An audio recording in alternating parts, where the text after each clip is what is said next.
James, you good to go?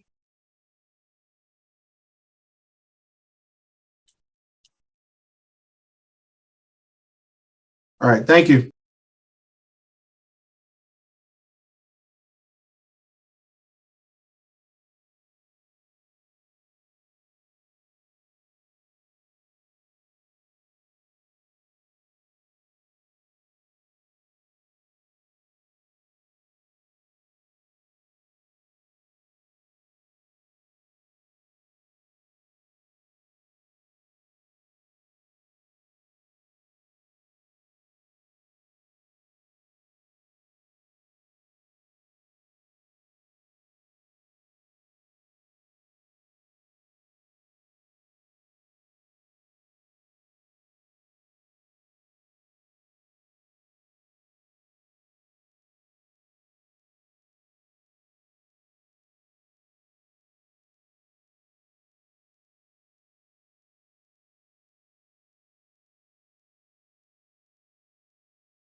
City manager.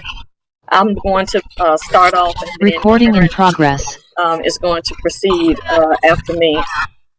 First of all, I want to thank the mayor and the council for your support as we go through this fiscal year 23 proposed budget. I do want you to know that we've taken your comments and suggestions into consideration in formatting this particular budget. But on today, of course, you're going to be hearing from our department directors. Ms. Karen Dixon will start off with the overall statements on the budget and the CIP. You'll hear from Destination South Fulton, the fire department. We've allocated about 45 minutes for lunch from 11:45 to 12:30, and then we'll resume at 12:30 with information technology, followed by legal, community development, and then code enforcement. And then, of course, we will do the remaining departments on Thursday, August the 18th, and we will be starting at 9 a.m. I did want to just briefly highlight some things. We have allocated the speed camera funds. We've created the special revenue fund for that. Within that fund, money will be distributed in accordance to the legislation earmarked for police, fire, and pedestrian projects within all 7 districts. Money is also designated for the arts. That's also located in a special revenue fund. Solid waste, to include, the upcoming changes of possibly contracting that out. That's going to be included in an enterprise fund to include the upcoming street sweepers that we have purchased. Wolf Creek, of course, continues to be in an enterprise fund that was created on last year. We are going to be proposing some new positions. Specifically, I wanted to highlight the compliance officer. We're proposing in our legal department, a communications manager within our city clerk department, a grant writing department, which of course we already have a grant administrator, but an actual position to do grant writing. And of course, the staff was continuing to do some research on that particular position. And then a internal audit, which we do think is very important for transparency and to do controls within our city. Public safety continues to be a priority for the city. In addition to several added positions, 7 new positions we're proposing are under the park ranger program. Under our capital improvement plan, money is you will see money that we are proposing for improvements to our parks and also acquisitions. Of course, as I mentioned, Karen will go over that. Also, I wanted to, stress that our employees are our greatest resource. And so it is recommended, and of course, these are all proposals until the council votes and considers it, that we include money for a class and comp study. We've talked about that before. And then cost of living increases and merit increase based upon performance evaluations. Health insurance is always very tricky. And with open enrollment happening shortly after the adoption of the budget, you will see some increases in our health insurance. And the other thing I just wanted to mention, although, I'm not going to be able to hit up on every single thing right now during these opening statements. And again, that's what we're going to be discussing over these next 2 days. Things are not set in stone yet. This is still a fluid document, fluid numbers. But of course, we will be moving towards more accurate numbers as we go through these presentations. And of course, I can't help but to mention loss. As you know, we are in the process of doing loss negotiations. And so, we really want to be as conservative as we can until that process is completed. And so with that said, we're going to, again, be very cautious and if necessary, make the necessary adjustments within our budgets to account for any loss, any actions concerning lost. So with that said, I see there is one question up for me, and I'll be glad to take that. And then I'm going to let Ms. Slayton Dixon start so we can stay on schedule. All right, Councilwoman Gomes.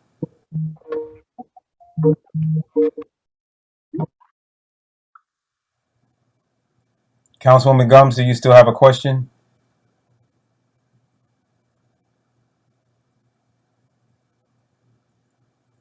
You all can hear me, correct? Yes. Yes. All right, Councilwoman Gomes. So, Ms. Sally Jones, thank you very much for your update. Just one question. Was there any provisions made for any of the cameras to enforce litter control? Yes, ma'am. You will see that in code enforcement when he presents his budget, and that's going to be Mr. Brian Morris, and that is going to be this afternoon at 3 p.m. Okay, thank you very much. You're welcome. All right, thank you, Madam City Manager. And I would just ask when Public Works makes their presentation on Thursday that they be ready with an accounting of the $1 million that has previously been allocated for pedestrian safety. All right, Mr. Clerk. I'm going to turn it over to Ms. Slayton Dixon, our Finance Director. Thank you. Good morning, Mayor, Council. Hope you can hear me well. So today I'm going to present our draft FY23 budget overview. And as you can see here, pardon me, Karen, you got to open your camera. Okay, I think it's open. Let's see. Can you There see me you go. now? Okay. All right. I had to change the setting. All right. Well, thank you. As I said, this is our pretty much a draft FY23 budget overview. And on September the 13th, 2022 is going to be at 3 p.m. our first public hearing. And then on September the 31st, 2022 at 6 p.m., this is going to be our second public hearing and adoption of the budget. Today is just a day for the departments to go through their requests and share at a high level some of the things within their budget. Pardon me, very quickly, Miss Slayton Dixon. Days have September. So is this on the 30th of September? Yes, yes, I apologize for that. Thank you. We'll make sure we get that correct. All right, the next slide.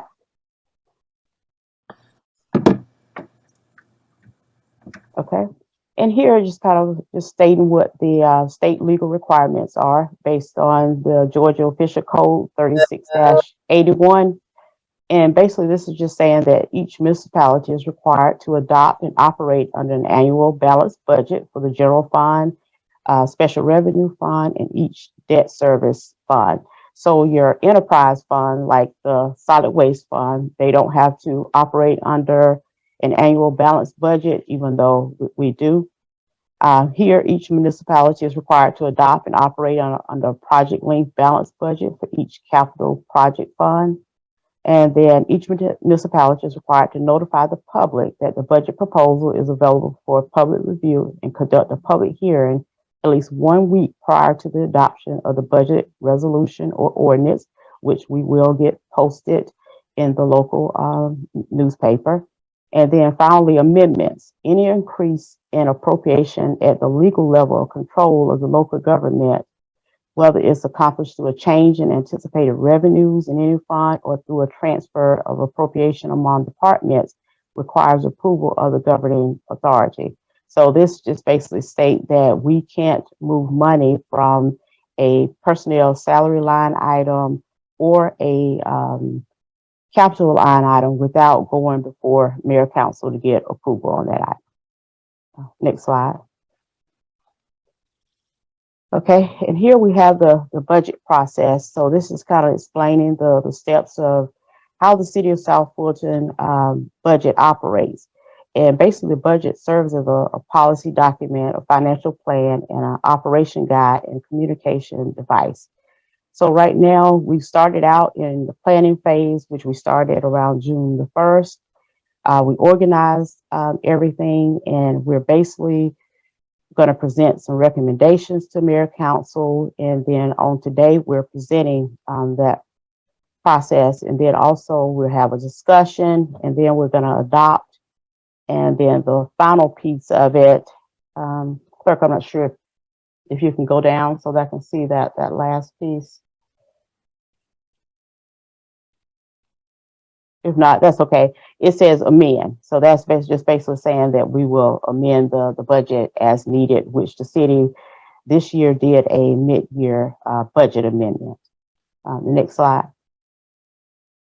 Okay, here continues with the budget process, just to kind of give you a little bit of a background where we start off with a budget kickoff. And this is where finance and city management, which is the city manager and assistant city manager, kind of review the process. We get together on the calendar, and then we move into requests for expenditures by our department directors. Then we move into the budget review, which is what we're currently doing with mayor council, city manager, finance. And then within September, we're going to move into our budget adoption, which is going to be our public hearings and reading of the budget, and then a basic adoption of the budget by mayor council. And then we have our budget monitoring and amendment as needed with the help of the department directors and finance. And then if we have to have any amendments, come to city council. Next slide. Okay, and this is our meeting schedule, just to kind of go over where we're doing our department budget presentations, which the first one is today, starting at 10 a.m., August 16th. Then we're gonna have a another meeting where our department's going to present their budgets on August the 18th, and everybody's pretty much broken and given their schedule of when they're supposed to present. The meeting on August the 18th will start at 10 a.m. Then we're going to have our first public hearing for the millage rate, which is a part of the budget process, on Wednesday, August the 24th at 10 a.m., and that will be a virtual meeting. And then we're going to have our second and third public hearings for the millage rate and adoption of the millage rate on Wednesday, August the 31st at 10 a.m. We'll have another one at 6 p.m., which at the 6 p.m. virtual meeting is when we'll need to vote and adopt the millage rate. Then we'll have our first public hearing and reading of the FY23 budget on Tuesday, September the 13th at 3 p.m. And then our second public hearing and adoption of the FY23 budget on Wednesday, and that will be September the 13th, at 3 p.m. And that's a virtual meeting. The next slide. Okay, and this is City Manager Tammy Sattler-Jones spoke of the different departments, and this just kind of gives you a breakdown of what departments will present. Our first department up will be Destination South Fulton, which is Economic Development, at 10:30, ending with Code Enforcement at 3 p.m. on this afternoon. Next slide. And then I just kind of wanted to give you a brief picture of our tax millage rate posting, which this is our 5-year history. And we can see that our real property came in at $4.8 billion. Our personal property came in at $1.1 billion, well over the 2021, which was $3.4 billion in 2021 for real, and $460 million in personal property in 21. So overall, it shows taxes levied at a potential collection of $51,548,112, which is an increase of 56.32% over last year collection. So this is kind of a preliminary at this particular time. Next slide. All right, here, and this is going to show us our FY23 proposed revenue categories, with property tax at $53 million, and just going to highlight pretty much probably 3 of our top revenue generators within the city. So we have the revenue property tax at $53 million, which is about 53% of our overall revenue projection of $100,397,129. We have our local option sales tax at $21,500,000, which is about 21% of our overall revenue. And then franchise tax, which is at $7,100,000, which is about 7% of the revenue. Next slide. Okay, and this is what our proposed budgets for our various departments. And here, I'm going to want to do the same thing. I'm going to highlight our largest budgets on the expenditure side, with the fire department being at $21,073,134. So they account for 21% of our overall general fund budget. The police department at $20,787,250, and they account for 21% as well of the overall budget. And then public works at $12,709,226, which they account for 13% of the overall general fund budget. Next slide. And once again, the general fund expenditures, $100,397,129. And so here I want to highlight that we have recommended $500,000 to go into contingency, and that's basically to be used as needed for whatever projects or things that the mayor council may need.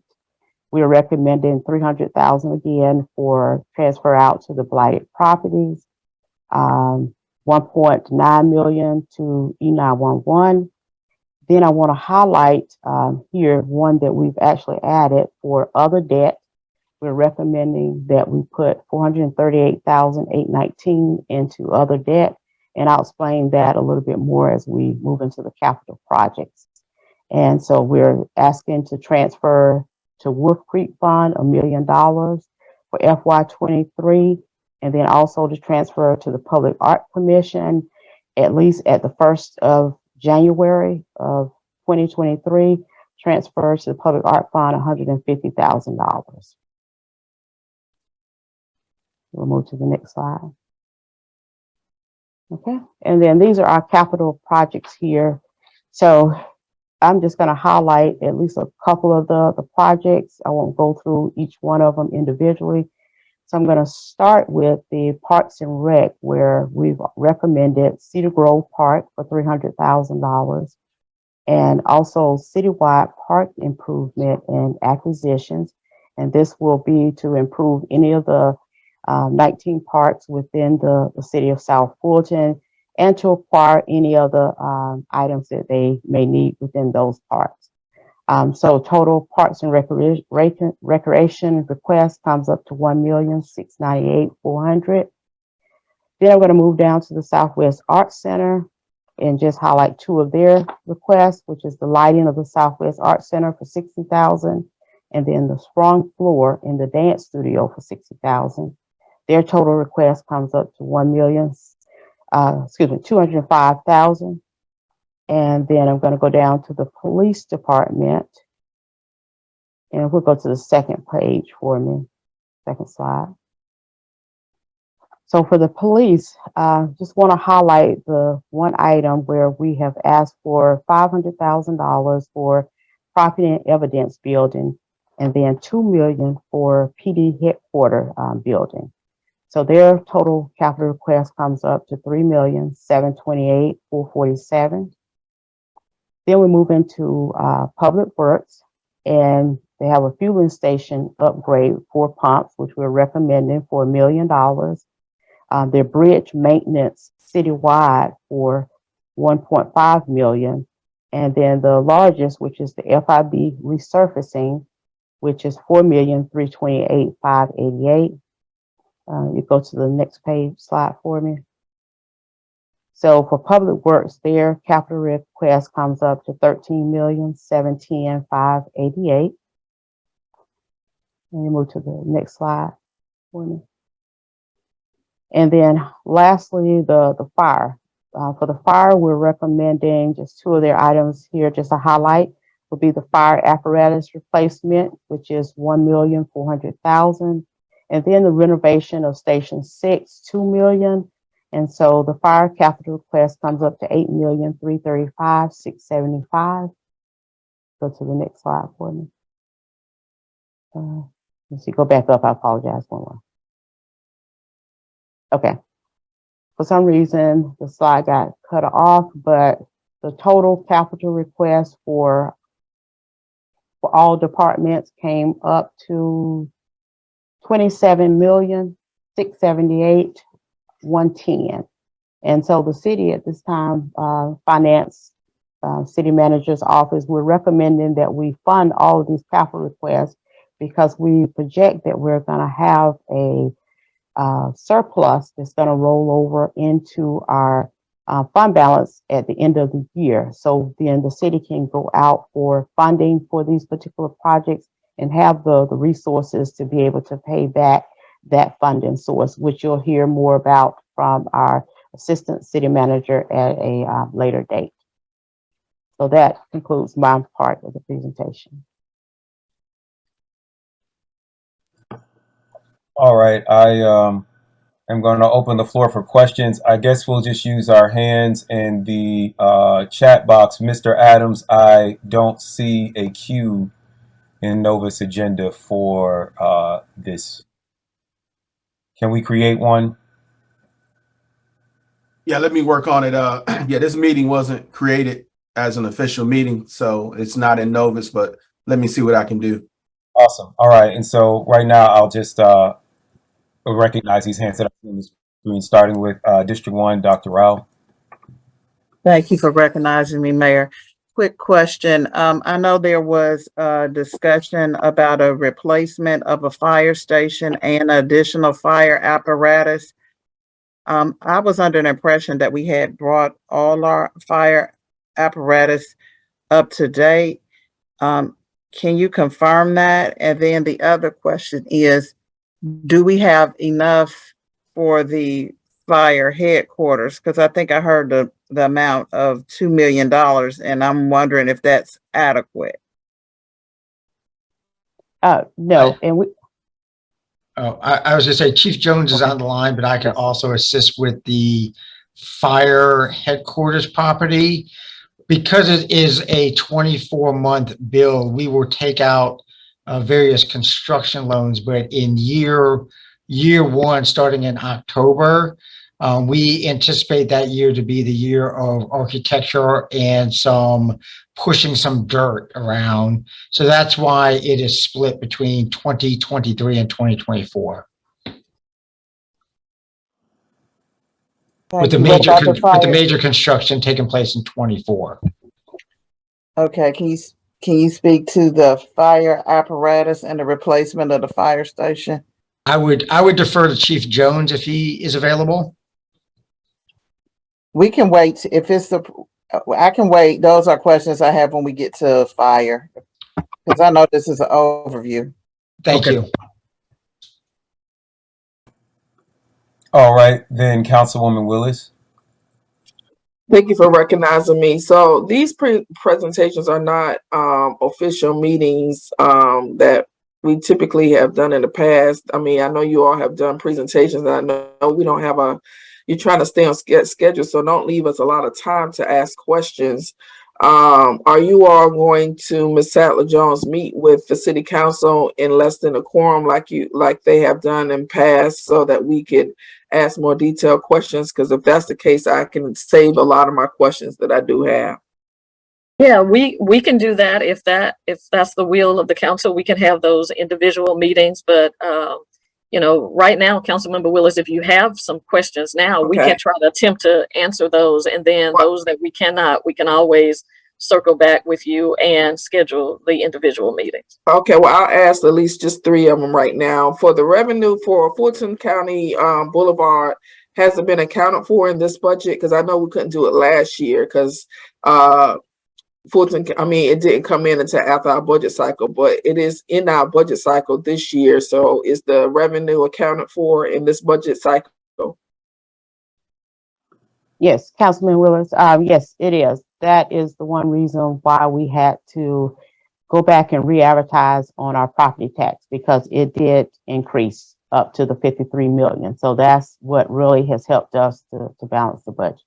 Okay, is that number specific? Because I know people have asked, there were a lot of estimations around how much that revenue was going to be. Do you have, I know you have it grouped in with all of the revenue, property tax. Do you have a specific number of how much property tax and real property tax revenue that yielded for this budget cycle? Yes, I actually showed that on one of the prior screen. It was actually on the 5-year tax history, which go back to that, which is right here. Going so fast, I missed it. I apologize. Yeah, so the real is coming in at 4 billion right now, over 3 billion from FY21. So but that's the real for the entire portfolio. Is for all the real and property taxes. I was just wondering if you had, and if you don't have that answer right now, specifically how much real and personal came in from Fulton Industrial. Okay, I can get that because the prior numbers that we received didn't include Fulton Industrial, and these numbers do. So I can get you that information. Okay, yes, I would like to have that specific number so we can communicate to our residents how that tax base benefited us. I see the significant increase, and I know it benefited us, but I just needed to know the details. The air conditioning on the capital improvements, the air conditioning for Fire Station 3, is that funded under capital improvements?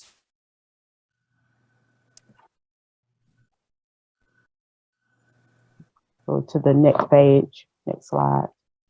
And if I need to wait for the fire presentation, I will, but I just didn't see that. And I recently found out that there was, and I see a recommendation to replace Fire Station 3, but that recommendation hasn't come before council when and where that fire station would go. But in the meantime, we have that fire station there and the air conditioning unit isn't working. And Councilmember Willis, any repairs for that would come out of this current fiscal year budget, not for 23. Okay. All righty.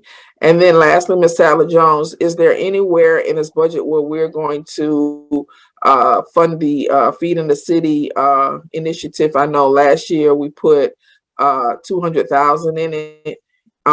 Is there anywhere we're going to do it here? Or are we going to look at the funding from the what is American Rescue Plan for that? Yeah, so of course, American Rescue Plan, of course, is a totally different pot of money, as you know, but that's something we're interested in doing because we have money available through that resource. I would recommend that we take it from there. But also, just a reminder to the council, we did allocate $10,000 for each of your districts to do community outreach. So that, pot of money is available for that kind of project. Right. I just know that we have annually done the turkey giveaway around Thanksgiving, and that was a citywide venture. And I just want to make sure we set aside money to go ahead and fund that, and then make sure we put our order in time enough so we can have it delivered and not have to worry about renting trucks and going through the debacle that we did last year. Okay. All right. Thank you. You're welcome. That's it. I'll say my questions because I know we're on a tight timeline, and I'll save the rest of my questions for later. Thank you. All right, Councilwoman Gums.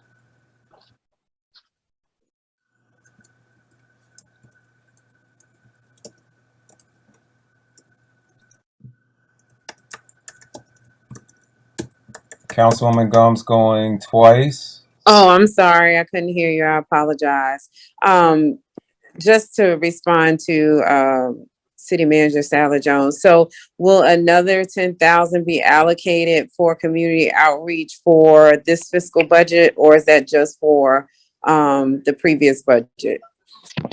Well, we have until 2026 to use the ARP money. So if you haven't used your 10,000 already, it is available to you.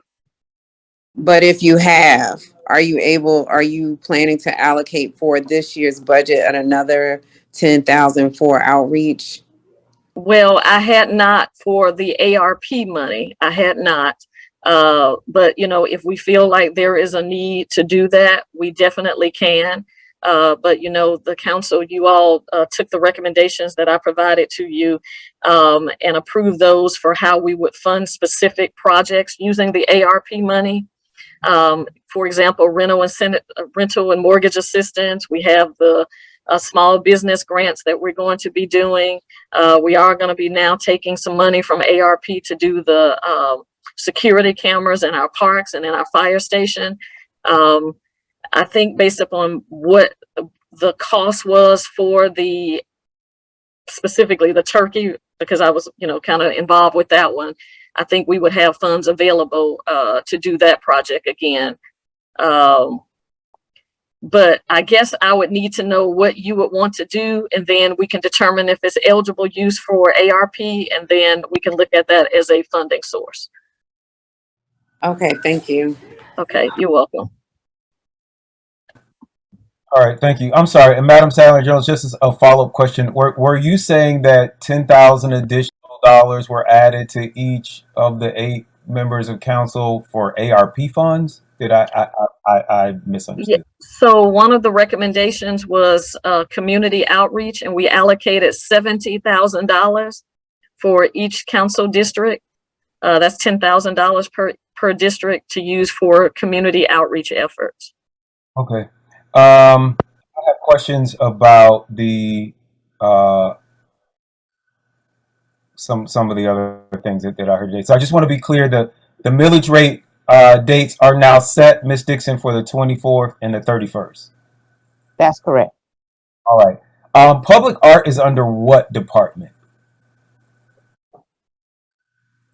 And public art right now is actually under the Southwest Art Center, but we are going to propose to actually place it in a special fund so that we can actually keep up with that, the funds that we actually transfer to them.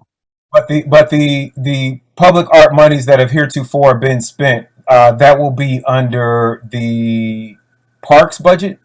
Under Southwest Art Center. Okay, I'm looking at our budget presentations list and just trying to figure out when we can ask questions about. Okay. So that'll actually be on Thursdays when Park, Recreation, and Cultural Affairs will present at 2 p.m. All right. So the public works budget is 12 million in the general fund. There's an additional 15 million in the capital projects fund, right? That's correct. And does that include the URA? No, this doesn't include the URA. No, it doesn't. Antonio will speak on that part when he actually present on Thursday at his schedule for 3 p.m. on Thursday. All right. And then but it does include T-SPLOS. It was some items that were actually requested that we said, okay, can you move it to T-SPLOS? But he'll talk more about the T-SPLOS at his presentation. Got you. I think it's helpful for our citizens to really get a sense of the total. I think it in some ways it's a misnomer to say that the public works budget is 12 million when they're really overseeing about $40 million in projects. But I get that, we're just talking about the general fund, but I just think that it's important when we lay out how we are actually spending all the money that we have. You said that the $2 million was for the police headquarters, right? Correct. And what was the amount for the fire headquarters? Now, there is a request that's showing right now where we talked about the fire station with the training center. And I'm sure Chief Jones will be able to speak more, but he is asking right now, you can see where it talks about 15.4 million. And then the admin portion would be 7 million, and fire station 13 about 7 million. So now for the fire, like I said, Chief Chad Jones can speak a little bit more because he has those numbers for the fire department, their main headquarters. I just we went through the presentation so fast. So I was just trying to where that was, and there is currently no fund for our own city hall for purchase of land or building of a city hall. City manager. Mayor, we did not specifically put anything in here now. But I mean, you do bring up a good point because at some point, we expect to be able to buy land to purchase, to build a city hall on it. So, I will get with the finance team and we will make a recommendation to you to do that because of course, we got to deal with acquisition, we got to do design, all of those things, before you actually even get to build it. So let us circle back to give you a recommendation for City Hall location. Awesome. I mean, it would be you're a pastor's wife, we got to have a building fund. That means selling chicken dinners or something, fish dinners. But it was my request that maybe we start an enterprise fund, and even if we only put $10,000 in it this year, but that we just have it, and so that we can start a building fund. That's it. Right. And then on that subject, I've told the council, we were recommending that we add personnel here to help us with our finding locations in the city for city projects. I'm sorry, I meant to put my camera back on. So that's one of the things that you will also see in our public works budget. Awesome. Thank you so much. Okay. All right, Mr. Clerk, you can go on with the next presentation.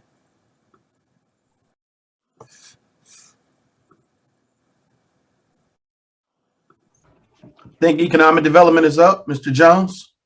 Okay, thank you. Good morning, Mayor and Council. I'm pleased to come before you this morning with the with the economic development budget, Destination South Fulton, which also includes Red Oak and the Old National District. Next slide. The goals I've identified is first to structure and reorganize the economic development department in a way that all districts might experience the attention that they need, and that's so that we can work more efficiently, and we can work within all the districts equitably. We are in the process of completing the construction of the Old National Main Street office. It's currently under construction. The concrete pad was just poured on last Wednesday. It's been able to cure over the week, and now you'll be able to see that the walls will start to come up, and we are looking at moving into the new economic development office by the end of October of this year. Next, we're looking to restructure, reorganize, and utilize the development authorities to its full potential. I will be providing recommendations to the city council and the city manager and what I would like to do to help the development authority, which is probably the largest economic development tool that the city of South Fulton has at its disposal, to be able to go out and assist businesses and developers to develop properties. I want to bring to fruition several mixed-use developments that citywide, in addition to bringing development to those areas that have historically not seen a great deal of development. I want to develop a business-friendly environment with new and existing businesses, and the way that I plan to do that is by going out, doing industry visits with various businesses within all of the districts, and I will be reaching out to mayor and council and the city manager to actually go with me as we go out to visit these businesses and industries to find out what is the true health of our business community. And finally, to thoroughly educate the community on what the Economic Development Department's role is in creating a healthy environment for business and a higher quality of life for residents and visitors alike. A lot of residents have kind of somewhat misconceptions of what the Economic Development Department does, and it is my goal to be able to, along with staff, to go and to educate the community on what we do and how we do it and how they can also assist us in that. Next slide. As you can see in yellow, the total budget from FY22 to FY2023, you'll see that there's an increase of right at about $1,030,000. Well, there's three principal reasons why there's why this amount is so much larger. First and foremost, CDBG entitlement funds. We have received $150,000 in CDBG entitlement funds in the last year, and we're receiving an additional $150,000 this year. That's $300,000 that has to be spent. That's one reason for the larger budget. Also, ARP funds. We have $500,000 in ARP funds that we have to spend also. So that was also added to the budget. So that's $800,000 of the $1,030,000. And then the Old National District, since Destination South Fulton and the Old National District will be in the same office, I have actually combined those two budgets together. So that is not actually an increase. That's to the Economic Development Department. This is actually just moving one division of economic development under the umbrella of Destination South Fulton. We will have all the same goals on Old National Highway. Nothing has changed. I'm just structuring the budget in a way that it's more manageable. There's no sense in having two separate budgets when you have a division within the same department as the Economic Development Office. Next slide. As far as the positions for FY23 Destination South Fulton, the number of positions has not changed from 22 to 23. I've talked to you about the Old National District Manager, Program Manager. She is now under Destination South Fulton. So that particular position existed last year. It's just within Destination South Fulton. And then the tourism manager position was reclassified to a special projects coordinator. And I've lost my.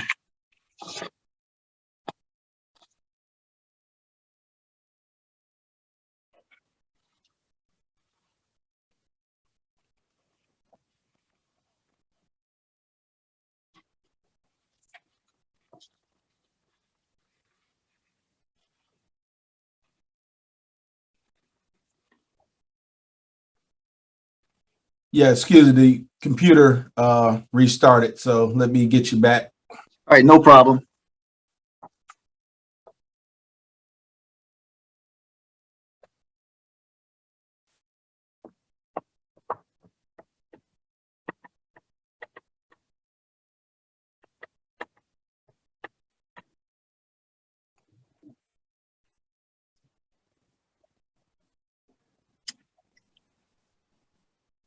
Okay.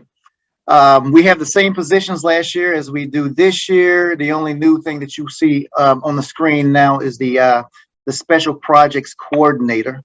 It's taken the place of the tourism manager. So nothing has changed. And for FY 2023 personnel and benefits is $375,500. And as I mentioned, the special projects coordinator replaces the tourism manager, and the program manager was transferred from the Old National District to the Destination South Fulton, and all benefits and merit adjustments are also included within that $375,500 number. Next slide. The Red Oak District, FY23, as you can see from this budget has basically a little more than doubled. And the reason for that increase within the budget is because of some programmatic. We are doing a lot of, a lot of training with the existing board members. In addition to that, we're doing strategic planning. And on top of the strategic planning, we're doing a lot of visioning and a number of renderings for the Red Oak District. In doing that, in addition to the planning, what we did is we set aside and we actually included money to actually to plant trees, develop sidewalks, murals, green space, and landscaping, and then also holiday lighting during the holidays, of course, and then pole banners with the hardware. That is the reason that you see this increase, 126, 176 to 307, 950. Next slide.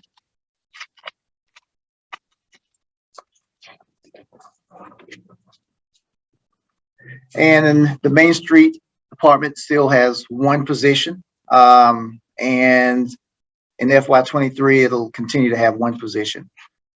And I'm available to address any questions that Mayor and Council may have.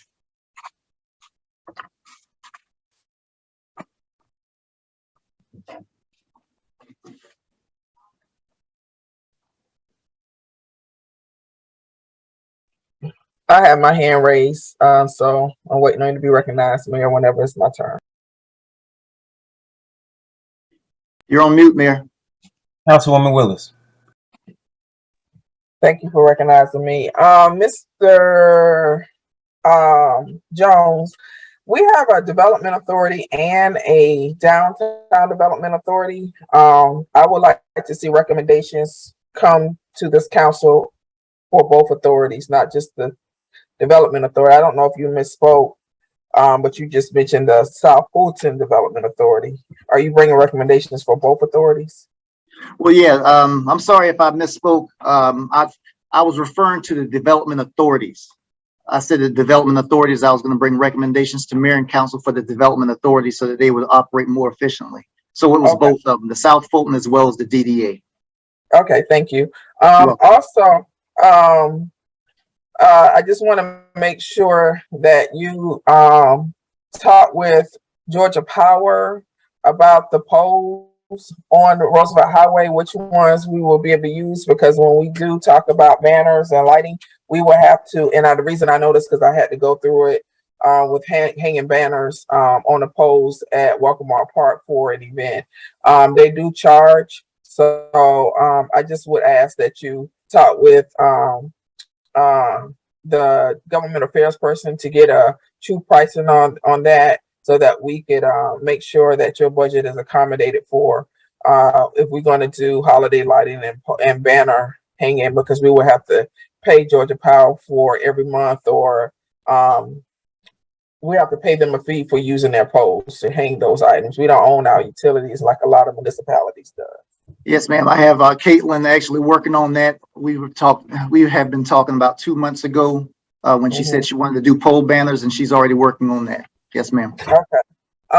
Also, I know I need to meet with you, but we need to figure out how we're going to best utilize that property that we obtained, the Renaissance Center. I don't know if it's going to be in your budget or the police budget. I know you're in police. When I say this Department of Police was talking about trying to partner in using that space, have you talked with Chief Meadows, or have we, because we need to move forward with trying to redevelop that area and stop. And I mean, we've purchased the property, it's there, we own it. I just don't see where it's being addressed in this budget. Yes, and I'm going to be bringing some recommendations to Mayor and Council on that particular building. The recommendations that I'm thinking of right now, I don't want to actually communicate them, but the recommendations I'm thinking of right now will not affect the budget per se. Okay. But I'm coming up with creative ways that I might be able to work with Chief Meadows to utilize that particular building. And like I said, I'll be bringing some recommendations to Mayor and Council on that once Chief Meadows and I have been able to discuss it in more detail. Okay, and I'll get with you on those recommendations as well, because I want to make sure they're in alignment with what the residents in that community want. Yes, ma'am.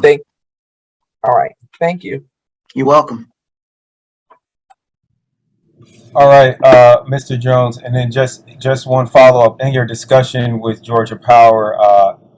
Please also contact EMC. Some significant portions of our city in Districts 4 and District 7 are actually represented by Star EMC. We had this issue when we were trying to get electric vehicle charging at the Publix right there at South Fulton Parkway and Highway 92. So that's one of the areas that is represented by that EMC. All right, thank you so much. All right. And call the next item. Mr. Court. Fire Department is next. Good morning, Mayor and Council and other department heads. I want to thank you for giving us the opportunity to present this budget. I want to thank Finance and the City Manager, Assistant City Manager for helping us work through the process. And on behalf of the 186 men and women that are out doing the job every day, we thank you for your support. To start off, I want to answer some of the initial questions before we get into the accomplishments.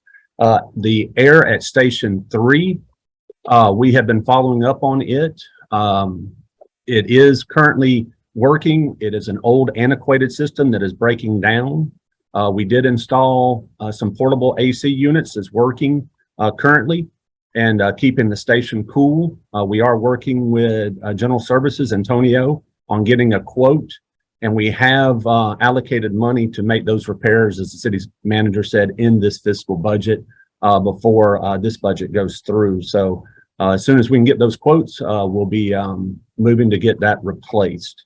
Also, when the Capitol was done last year, I had just been hired in March and was looking at a Georgia Tech study that was done about our stations and going off of it. So some of the things you see in the Capitol are from that study. We have, during this fiscal year, hired a contractor to come in, and they're doing an ISO analysis. We hope to have that report back in September. that's going to define more like where Station 3 needs to be placed, what other stations we need to add. But we know off of the Georgia Tech study and talking with ISO, you see on the Capitol, the renovation of Station 6 and the purchase of a ladder. We do not have an aerial ladder down in the western corner of our city. That needs to be addressed sooner than later. So it's been put into this capital to renovate Station 6 to add a aerial there. Also, the question about the replacement apparatus. Last year, the thought was to purchase. With the new management, talking with the city manager and the finance director, we have moved to GMA financing. So the 1.4 million that you see in capital is actually for financing apparatus.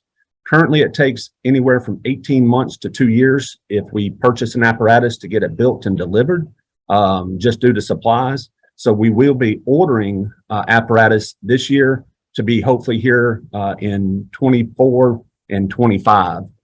So as apparatus get about 10 years old, we start need to replace them into our reserve fleet, and that's what our apparatus replacement plan will do. Also, if we add one to Station 6, we'll need to purchase it.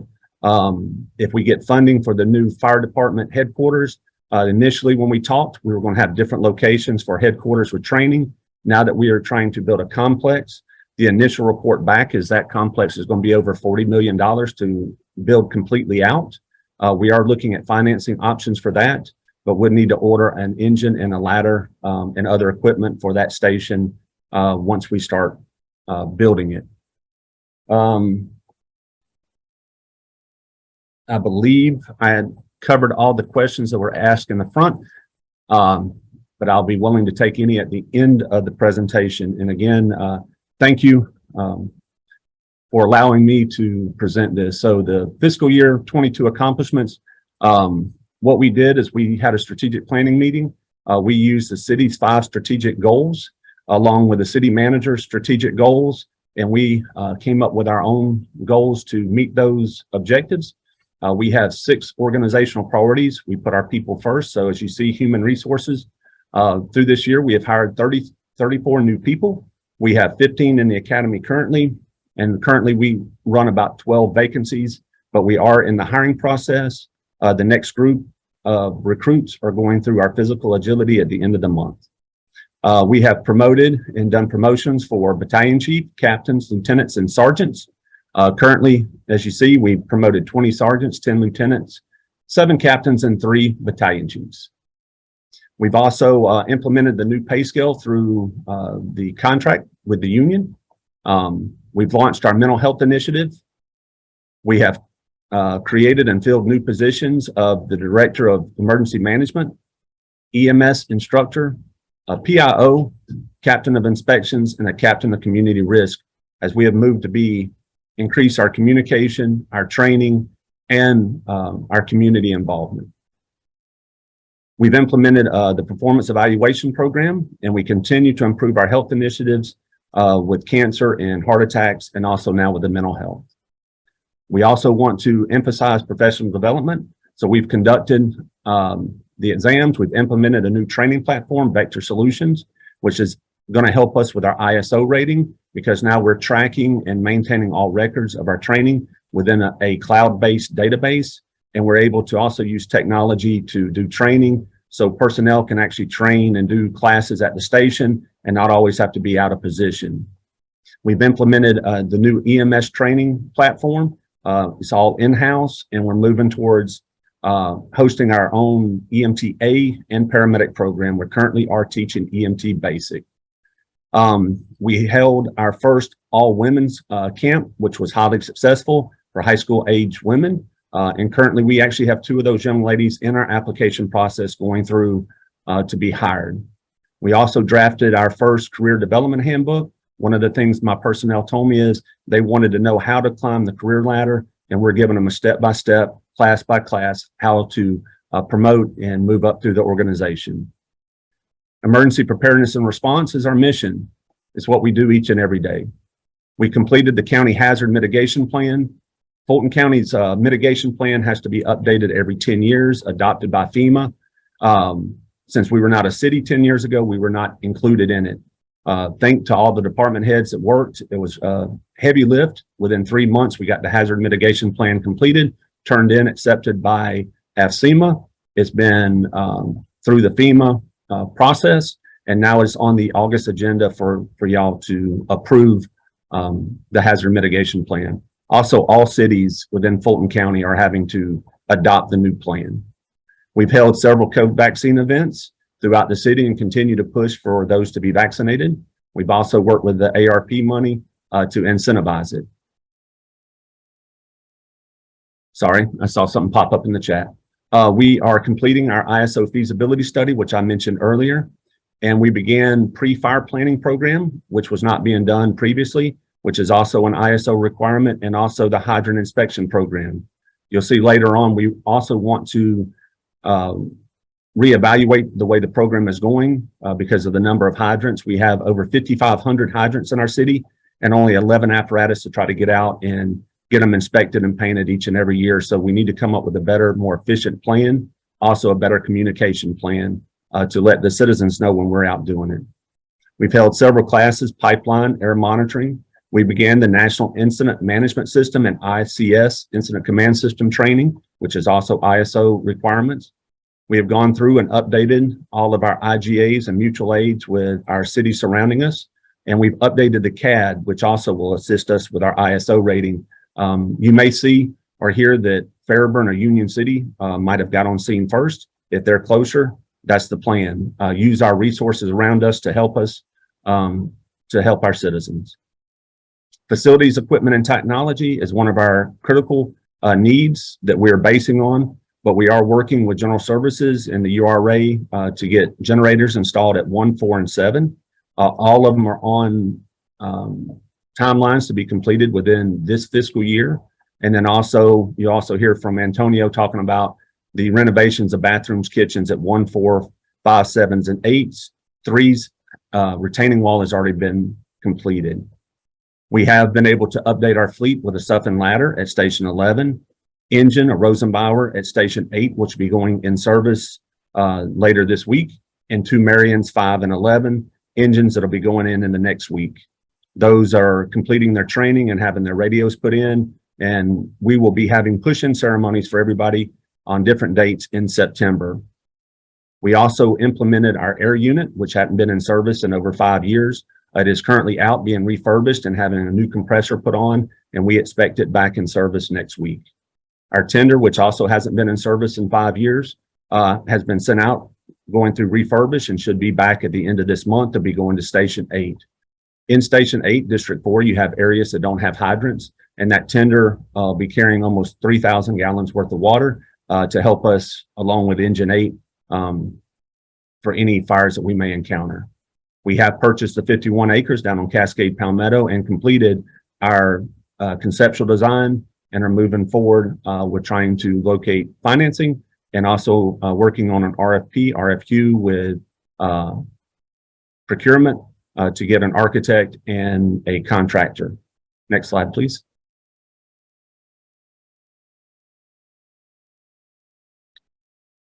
Customer service is one of our other initiatives. We've held 3 promotional ceremonies. We've held 2 award ceremonies to recognize our personnel and the great work they're doing. We also honored 1 civilian that assisted with the life save down in District 4.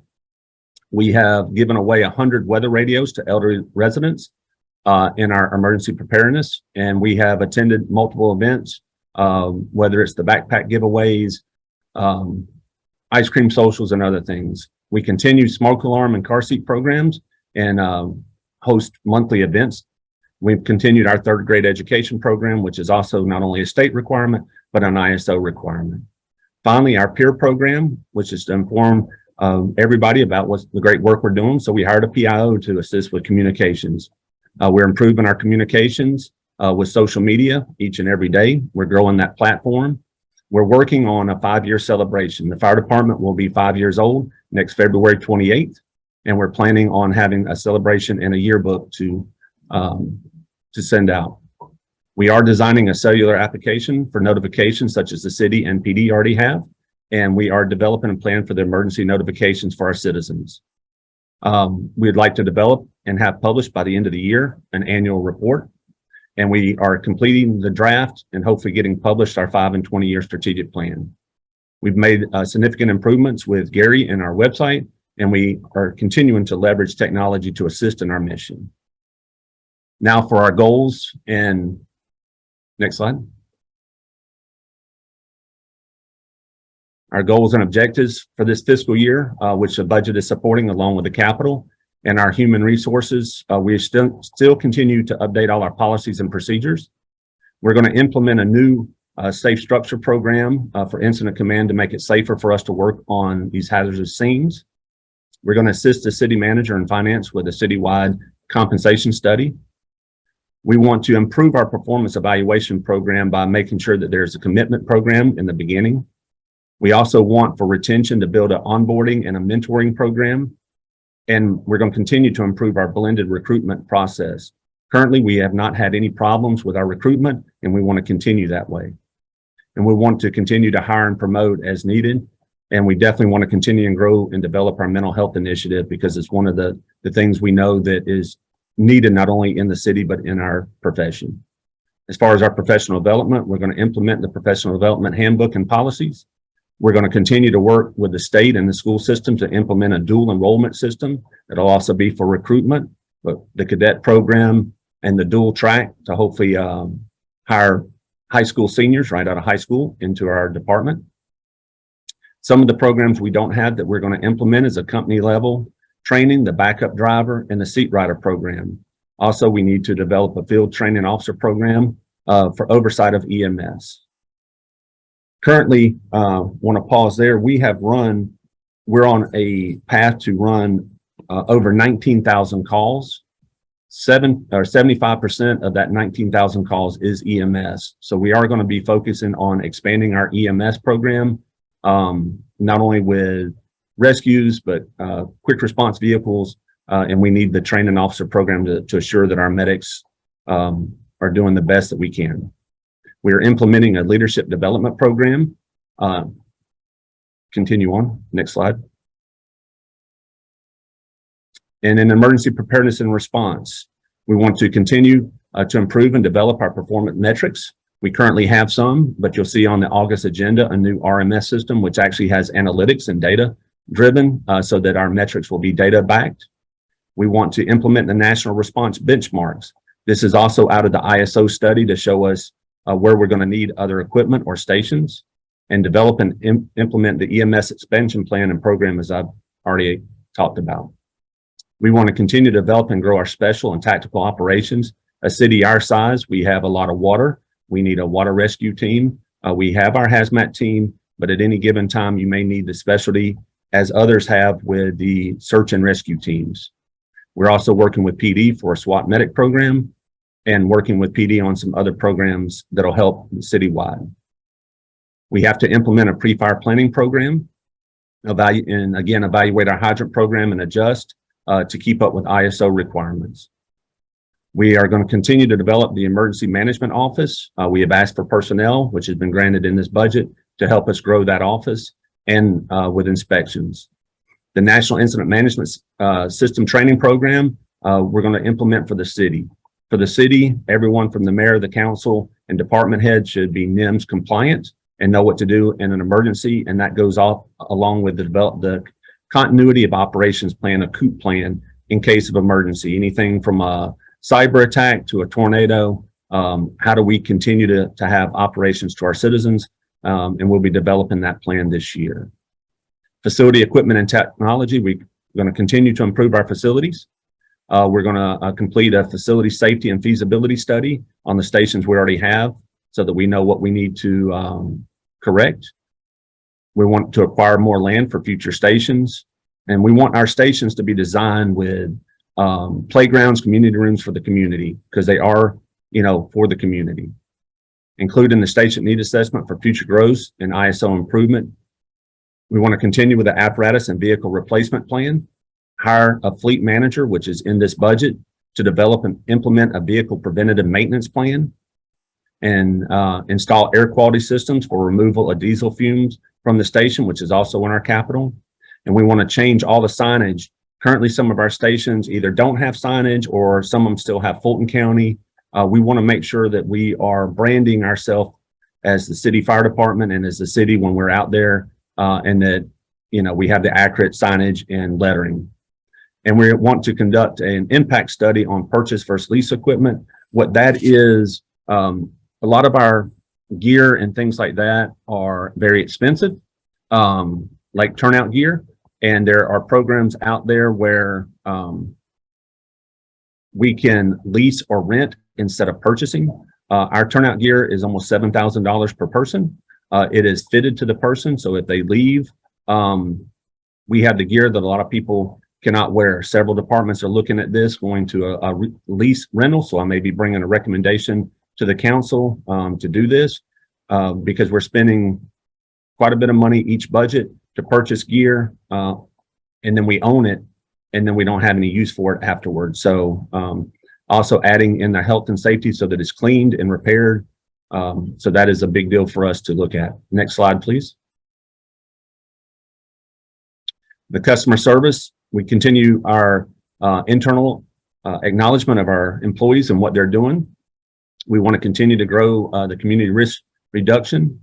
We're going to complete a risk assessment of the city to make sure that our resources meet our needs, and we'll develop a gap analysis from that. And again, develop more community programs. Currently under review as a Citizens Fire Academy program. We want to bring CERT back. There's certain programs for seniors we want to implement, community CPR, again, the Cadet Explorer program into the schools, Evaluate Camp Ember program, which is an all women's program, and continue to grow the program. It's already slated this year to be a week long, and we want to continue to grow and develop our health and wellness program for our employees. Public information, again, continue to grow that department, grow our publications, finish our 5 and 20-year plan, continue to improve our ISO. We want to develop the annual report and publish it, and again, create the 5th year celebration yearbook. Next slide. In the proposed budget, again, you see the uptick in our personnel with the new pay scale. The purchase contract services, we changed some things around in the way it was coded inside our budget, but that basically is our medical director, our physicals, our spraying of the fire station yards, mental health contracts. Those are all the professional development contracts. Our supplies, again, all the supplies, just like everything else, has gone up. We use quite a bit of medical supplies. We are looking at developing maybe a fee schedule to bring forth, so recommendation, but currently supplies and then the debt services. So you see the total operating is 2.1, just over it, and our total budget is 21 million. Next slide.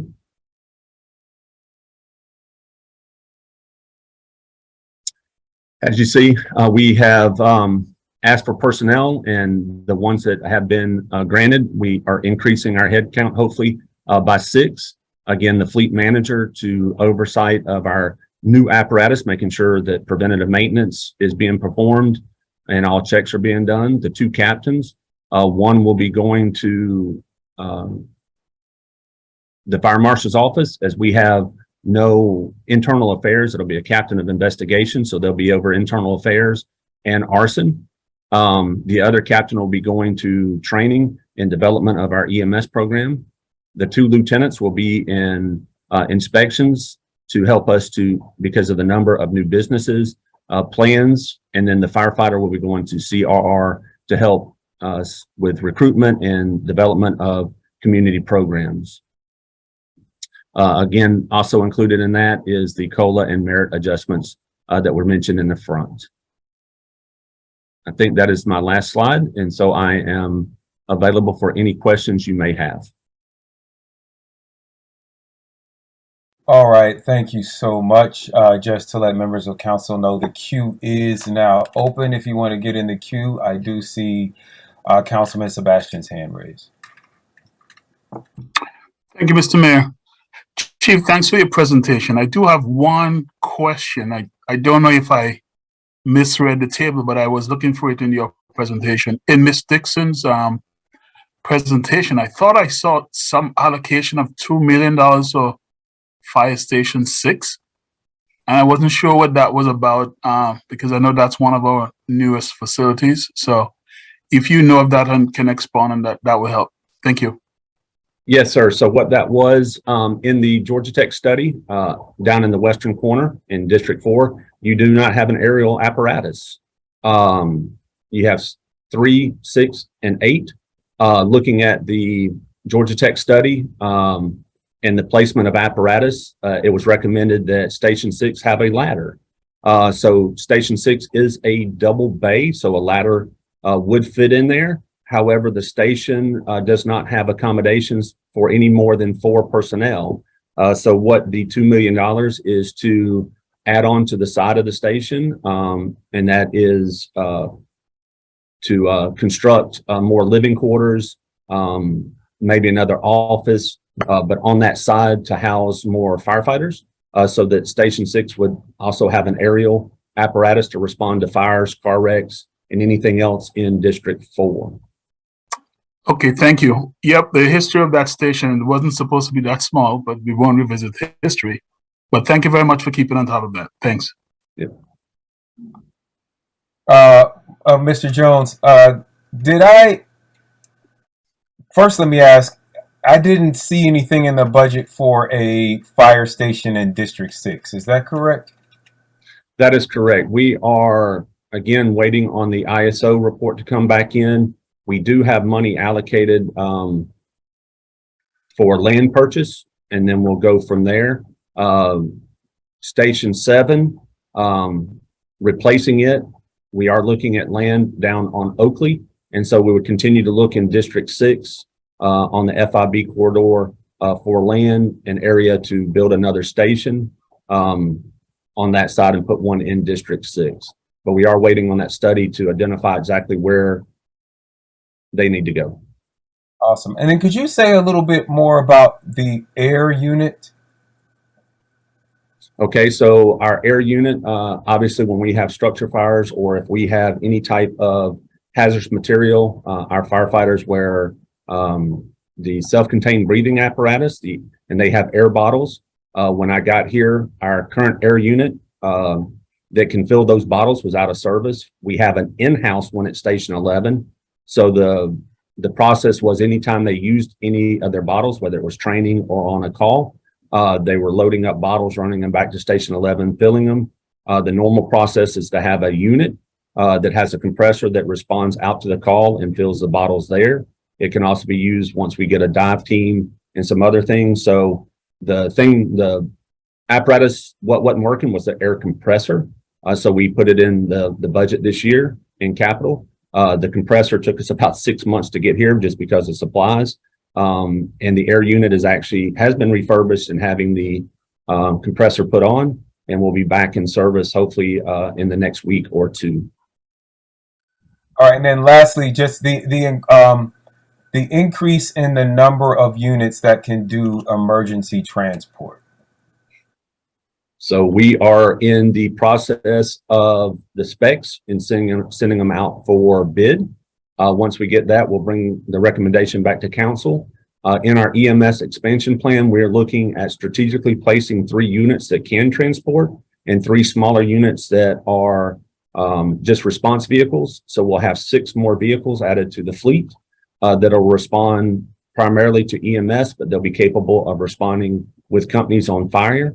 And marrying up to do firefighting duties and other things. That'll keep our wear and tear off of our larger equipment. We've had several fires this summer where an engine was on an EMS call, waiting on a Grady ambulance, and a fire came out. Obviously, it delayed response because another unit had to come from another territory. So we're hoping that this will keep wear and tear off of our engines so they last longer and, again, be in service more often. Thank you. I love that, especially expanding our ability to respond when our residents are waiting on Grady. And then the last question I have is, I know we were outfitting at least one station with solar power units or charging stations. Could you talk about where you are with that? So that is at Station 6. It's our newer station that once the company came out, it's mostly through general services. And I know the process has begun. but that question would fall more under Antonio, but it is working, or is going forward, at Station 6. All right. Well, I'll save that question. Thank you so much for Mr. Valenzuela. All right. I see in the queue, Councilwoman Willis, and I see Dr. Rao has her hand raised as well. So, Dr. Rao, you'll be right after Councilwoman Willis. Thank you for recognizing me. Chief Jones, what is going? I didn't see anything in your budget proposal about the collective bargaining agreement recommendations. Do you have those accounted for in your budget?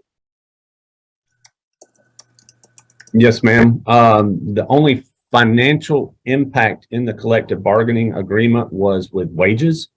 But things that we're talking about each and every day that is including in the budget is our health and wellness, safety, improving the station, apparatus. We're having monthly meetings. It's also in improving our policies and communication. So those are things that were mentioned or addressed in the collective bargaining unit, but there was no fiscal impact with anything but wages.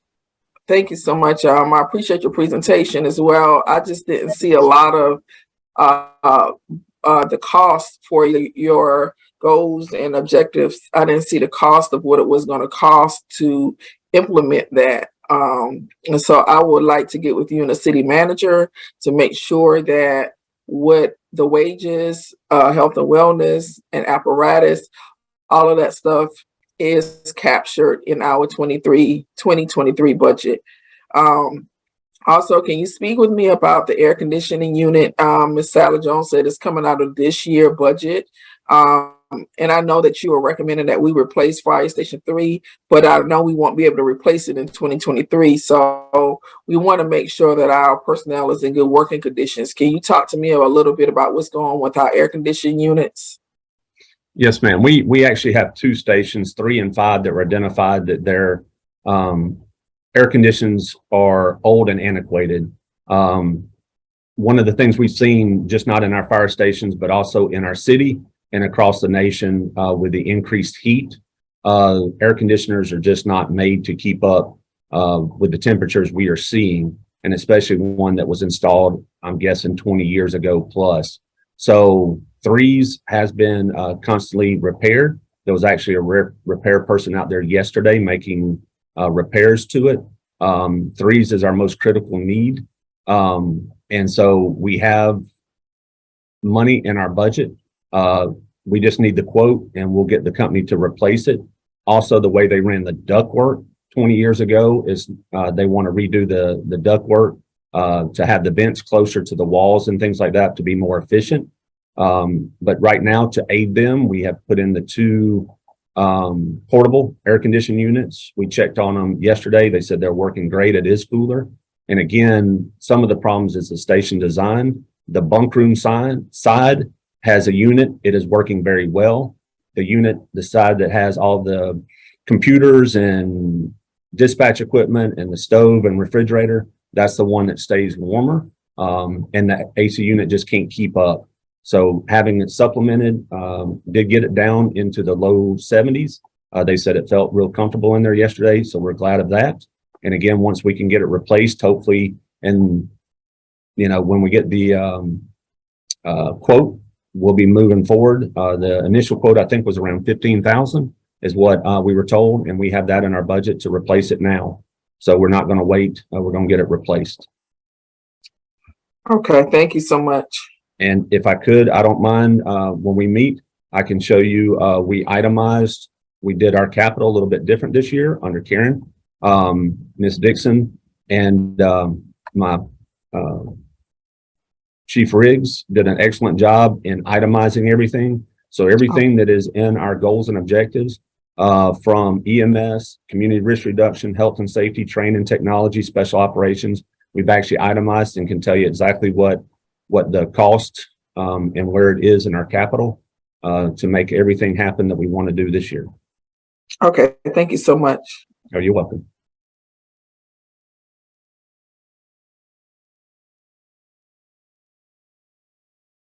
I'm sorry. All right. Thank you, Dr. Rao. Thank you, Mayor. One of the things that we've heard from residents, or I've heard from residents over the years, and I think the urgency of this came as a result of the city experiencing 2 tornadoes in our young history, is looking at a weather warning system. I want to know if there's been any discussion around that, or if we're looking at that, because we don't have them in the city. I know there are parts of District 2 on the far end, can hear Douglasville sirens, but again, that's not ours. Given what we experienced, along Fulton Industrial and all those, I think those warnings would have been helpful.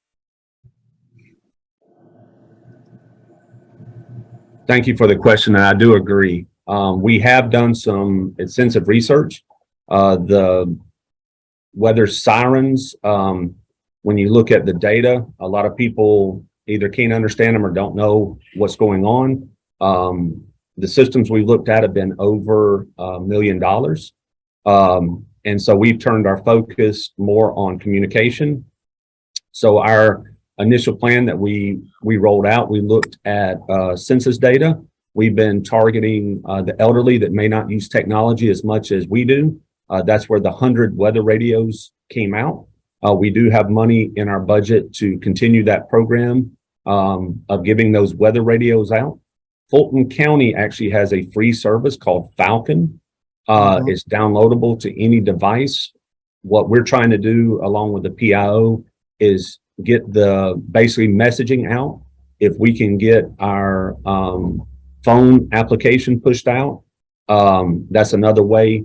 But what happens is Fulton County through the National Weather uses Falcon, and they push out. It's backed by Everbridge, and you'll get the text, you'll get the phone call, you'll get the email, that several things, not just a tornado, but if it is a severe thunderstorm, if there's flooding, if there is something wrong, say a gas leak, a water main break, and you need to boil your water, Amber Alerts come through there. So we think that is a more viable for our city, going with technology and targeting groups that may not have technology, and go with the radios for them.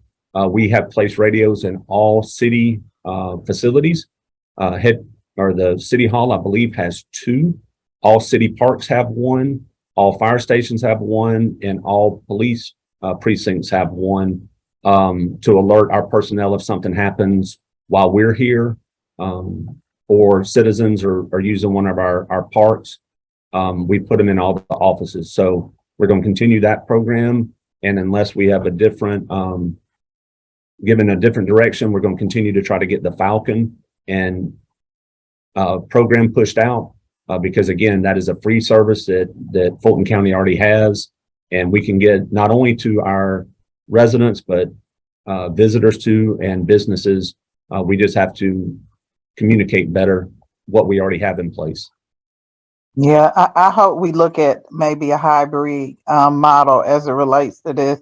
I know we've talked about, the digital divide. We know it's parts of the city where you can't get great phone reception. So if that is our primary method of communicating, I think in some parts of the city that would be challenging. And so, again, 2 tornadoes. I wouldn't say we're so lucky in 5 years, but I do hope we look at, like I said, if it makes sense, a hybrid model on that, especially in areas that, it make sense. I'm sure it's expensive because you're talking about an area that has 89 square miles, but maybe it makes sense in certain other areas to make sure that people have some kind of coverage or some kind of notification.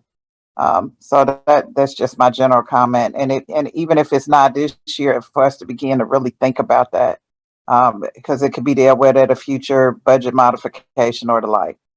Yes, ma'am. And I look forward to having those conversations. I can supply you with a lot of details offline about some of the things we've already found.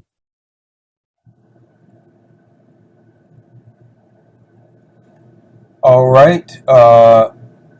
Seeing no more hands raised and no one else in the queue, we are 15 minutes ahead of schedule, which means we get an entire hour for lunch. Do I have that correct, Clerk Adams? Thank you. Thank you, Chief. Yes, that is my understanding. All right, well, thank you, Chief. Thank you, everyone. We will see everyone back here at 12:30 in 61 minutes.